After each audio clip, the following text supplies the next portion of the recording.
Aujourd'hui, j'ai décidé de vous parler d'un livre. Un livre,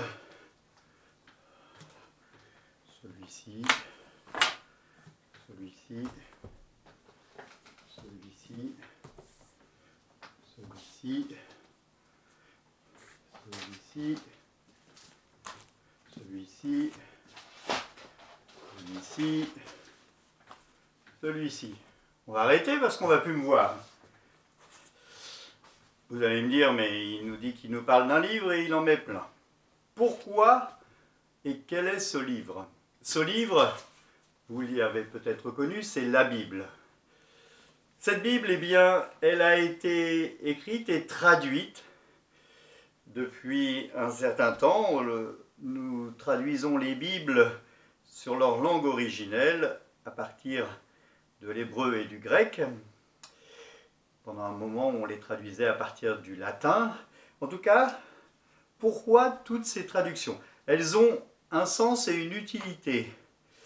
La Tob, qui est tout en bas, traduction œcuménique de la Bible, eh bien, elle peut être lue si vous êtes en rencontre avec des protestants, des orthodoxes et des catholiques.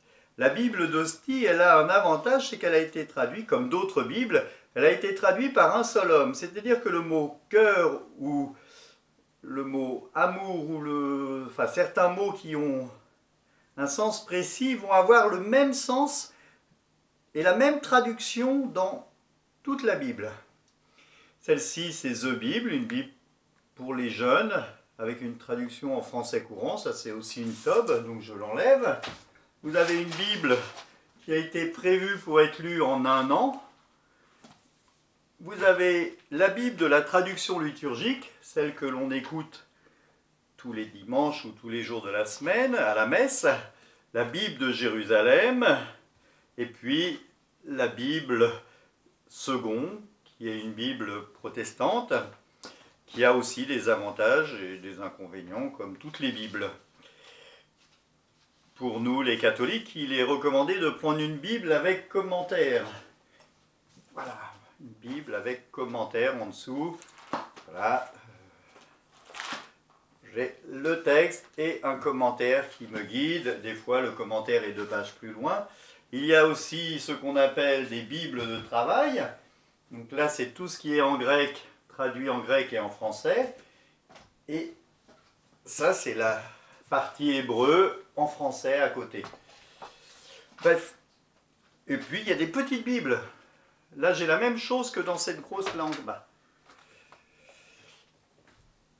Pourquoi des traductions? Certains auteurs ont pensé que pour une particularité, pour les jeunes, etc., eh bien, il fallait donner une traduction plus simple. Je vais vous donner 3 exemples de phrases. Au loin, j'ai vu le soleil briller. À l'horizon, j'ai vu le soleil briller. Et je vois de loin le soleil briller. En gros, ça veut dire à peu près la même chose, mais on sent qu'il y a des différences. Eh bien, c'est peut-être là que vous trouverez, en feuilletant, eh bien, une Bible qui vous correspond. Voilà, la Bible, elle est composée de 2 parties, l'Ancien et le Nouveau Testament. Le Nouveau Testament nous parle du Christ et commence à partir du Christ. Il y a l'évangile de Matthieu, Marc, Luc et Jean. Il y a des lettres. Alors, pour commencer, on peut prendre un évangile. On lit seulement un évangile. Et puis, on peut aussi prendre une lettre si on trouve que l'évangile est trop long. Alors, je peux vous recommander la lettre aux Romains ou aux Galates. Moi, j'aime bien la lettre de Jacques. Dans l'Ancien Testament, il y a des parties. Des parties qui sont soit des romans, soit des lois, soit l'histoire, soit des prophètes et des prières comme les psaumes. Je vous inviterai à regarder eh bien, les romans, ce que j'appelle les romans. Peut-être pas très juste comme terme, mais c'est pas grave, vous allez comprendre. C'est des histoires. On peut prendre du début à la fin et on a l'histoire d'un fait, de quelqu'un, etc. Je vous inviterai à prendre le livre de Tobie, qui est l'histoire d'une quête amoureuse, mais aussi du respect de la tradition. le livre de Tobie. On voit souvent Tobie avec son chien.